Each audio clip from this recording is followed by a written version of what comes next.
Hello and welcome. You're with World Business Report. I'm Sally Bundock. Here are the headlines. Global regulators have given banks 4 more years and greater flexibility to build up cash buffers. It's an attempt to make banks less vulnerable to future financial shocks. And the death of the megastore. Virgin France is expected to declare itself insolvent today, putting 1,000 store workers' jobs at risk. I'm Rico Hizon in Singapore. Google's executive chairman Eric Schmidt is set to visit North Korea today. He's reportedly interested in the reclusive country's economic issues and its use of social media.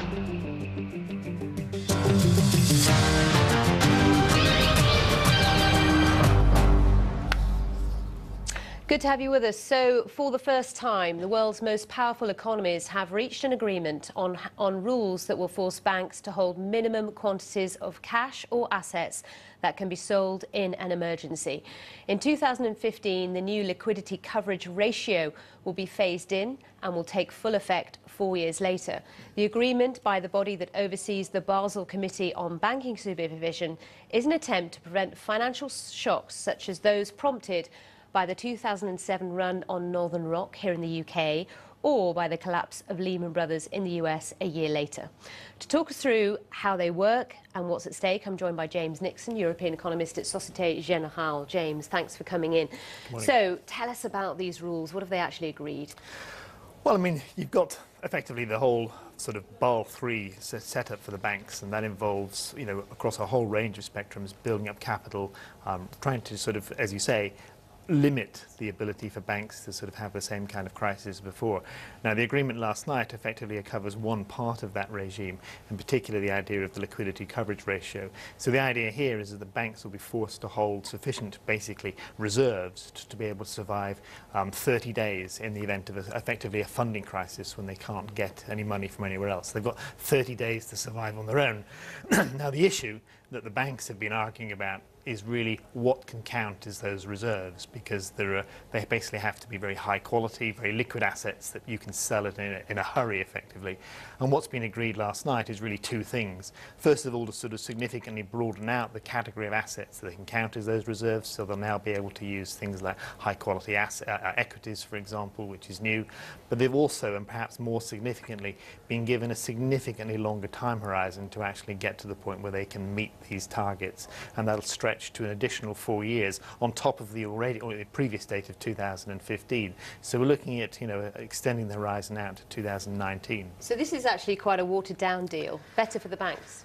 Well, I mean, I think it's a pragmatic deal is the answer, because I mean the reality is that to a certain extent a lot of what's been happening in Basel III sort of smacks of after the horse is bolted, and the reality is that we're in an environment where banks now actually far from being in a position to actually cause the next financial crisis by excessive lending, the problems are potentially on the other side, and so we do need to give the banks chance to sort of heal, sort out their funding and get sufficient liquidity in place. I was going to say, actually, because it's interesting you should say that, because in some cases banks are actually holding more, aren't they, in terms of reserves, and these rules state they need to. Some have actually gone the extra mile, as it were, already.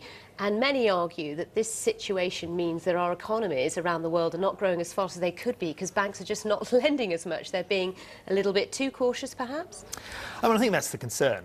In many ways, the market now is providing the discipline rather than the regulators, in the sense that if you're a bank and you can't demonstrate you've got sufficient access to funding, or you haven't got sufficient liquidity, then you simply struggle in the marketplace to maintain your issuance of bonds, for example, that you can use to finance yourself. So the market is proposing its own discipline. And yes, I mean, we have been through an environment that is finally beginning to ease, but over the last 2 years, particularly in Europe, for example, banks have really struggled to maintain access to wholesale markets, and that has severely, at times, constrained their ability to lend. Very, very briefly, James, do you feel that this agreement reached last night sort of draws a line under the crisis we've had in terms of where banks are at and the future for them, the fact we won't be in a position where we have to bail out banks in the future? I think I mean, this is all part of a framework, and I think that framework is going to be put in place. The key will really be, if you like, the proof will be in the eating in the years to come, and I think that means that it's still going to be beholden on the regulators to make sure that we don't let bank assets basically grow anything like as rapidly as we saw in the past. James, thank you very much indeed for your analysis of that significant change in rules for banks worldwide. Now, the company that owns the Virgin megastore chain in France is expected to formally declare the business insolvent today. The firm, no longer affiliated with Richard Branson's Virgin Group, has 25 stores in France that are in danger of closure, and the jobs of more than 1,000 staff are at risk. The reason is not hard to guess: falling CD and DVD sales as shoppers migrate to buying music and video online. Here's Brian Milligan. Just over a week ago, Virgin employees went out on strike in a final attempt to keep the French stores open. But unless a surprise buyer emerges, the shops now look likely to close, with the loss of over 1,000 jobs. Yes, it's sad. It's 1,200 people. It's not nothing. It is a symbol, and a symbol that may disappear. It's a nice store. It's big. There are a lot of nice people inside. What will happen to us? What are we going to do? Virgin's main rival in France, Fnac, has had similar difficulties. It's already laid off 500 staff and sold its shops in Italy. In the UK, the music retailer HMV warned about 12 critical days over Christmas if it's to survive. One latest survey says sales of physical CDs and DVDs fell by more than 17% over the last year, as shoppers chose to download tracks and films from the internet. It's even harder for music shops to make money where rents are high, as in the centre of Paris. I think we were victims of several speculations. A real estate speculation because the Champs-Élysées are getting more expensive, especially for shops. But this is for the entire chain, so I'd say it also concerns stores in all city centres. In the last 4 years, the French Virgin chain had amassed debts of €22 million, surely enough to put off any potential buyers. Among those now rumoured to be interested in the flagship store on the Champs-Élysées, Apple or Marks & Spencer. Brian Milligan, BBC News. Now, Google's executive chairman, Eric Schmidt, is making a surprise visit to North Korea today. Him and some others, I might add. Rico Hizon is in our Asia Business Hub in Singapore with some of the details. This is a very intriguing trip. Tell us more, Rico. Very intriguing indeed. He has not issued a statement about what he plans to do in North Korea, Sally. We did contact Google's office here in Singapore, but they gave no comment.